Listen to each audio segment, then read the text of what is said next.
And a Temur deck, very similar to what I've shown you and explained and showed gameplay of, but it has been drastically reshapen, I would say, to a very logical way, method, build, whatever. I will go through it in a tiny bit. Meanwhile, please familiarize yourself. So we have a bunch of one-offs in the sideboard because we run Fair Wishes. It is technically an adventures deck. Previously,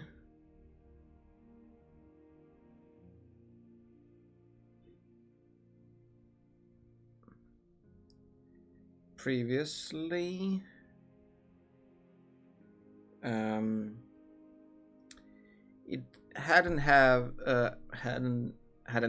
that many adventures cut, and it didn't have the innkeepers. So yeah, but now it does.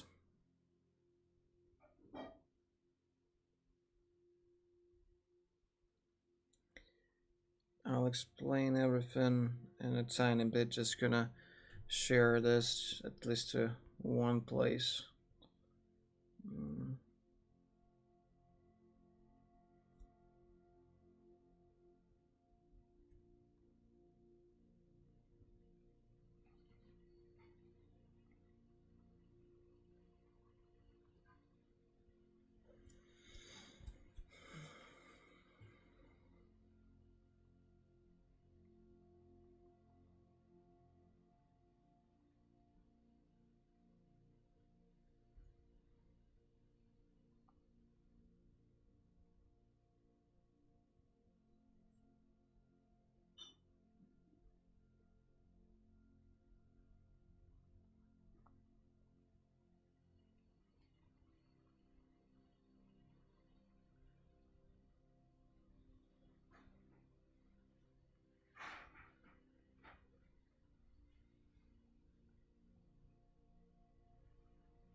Okay, so what do we have here? Previously in the slots of the beasts and the innkeepers, I had opts and a couple of the Gargarovs and shark, a couple of shark typhoons with extras in the sideboard. Now we have a bunch of one-offs because we went full on adventures. I've put in the phase wishes and the beasts. The rest is kind of the same. I had to tweak the mana base a little bit. A few more basic forests for the innkeepers and the beasts. And the mana base could still use a bit more thought, but should function more or less in this way. Previously in Cyber, I think I had an extra copy of Royal Science, which has been overperforming. Hi, man. So the Science have been overperforming and basically working way better than the Teferi in this deck.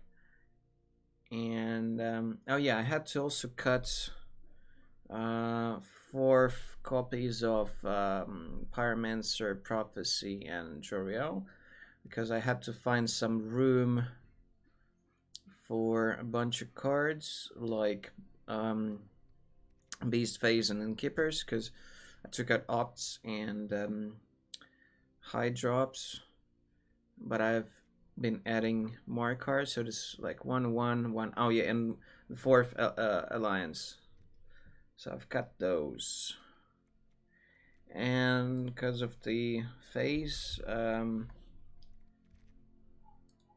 we have, oh yeah, and we have this thingy here because I've added one copy of Karuga, but in the sideboard. So this is why it shows companion here and in the main deck commander slots available. I don't know, I might want to cut it, but I felt like with a bunch of free drops and tap freeze, it's a reasonable option that you could wish for. If you want to just draw some cards but also add something to the board at the same time. This is by no means final, but I feel like this should bring you like all the major tools and options that you could potentially wish for out of the sideboard. Bunch of bullets for all kinds of occasions that you might want to side in actually, but so far I haven't actually done that. I think in the fast matchups you do like the 1/4 anyway, and in the slower ones, even without the clever, you can still get some late game or some situational answers out of the board. Plus with burn spells and the bounce from the Brazens, you technically have answers to most of things, and sometimes you can outburn or outfly your opponent. So far have been playing it out like this. But anyways, let's get into the action.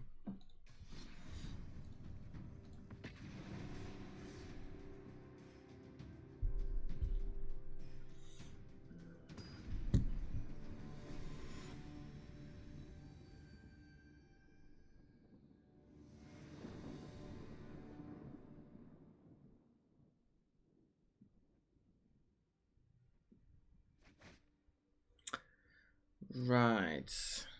We don't have a draw engine, so that's slightly uncomfortable, but we do have some early answers and some action going on. This forest is a little bit uncomfortable, but I think I'll keep it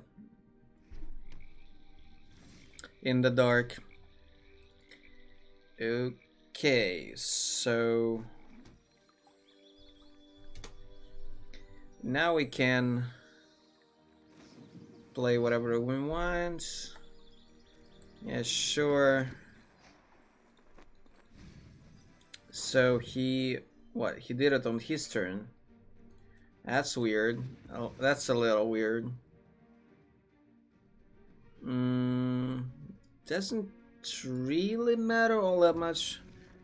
Oh yeah, actually, wait. I shouldn't have done it like this. Yeah, not my turn like that.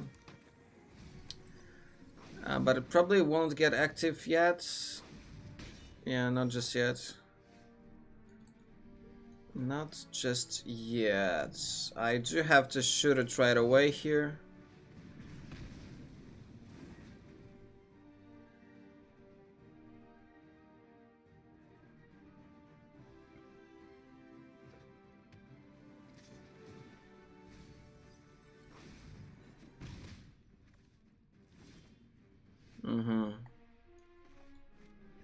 Let's see if he's gonna counter this.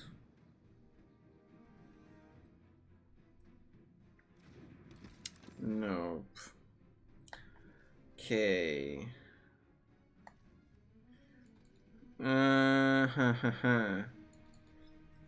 Probably best to sit on the borrower, I guess, but it doesn't really help all that much here.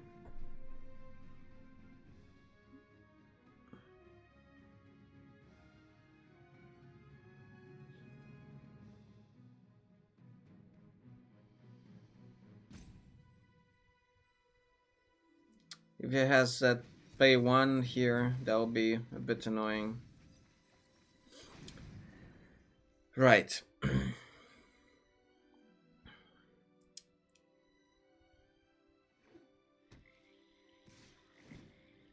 He's kind of running out of cards a little bit, and I won't, so my plan is just to stay alive for a bit longer. But if he has Into the Story here, which I think he probably does, that could be troublesome.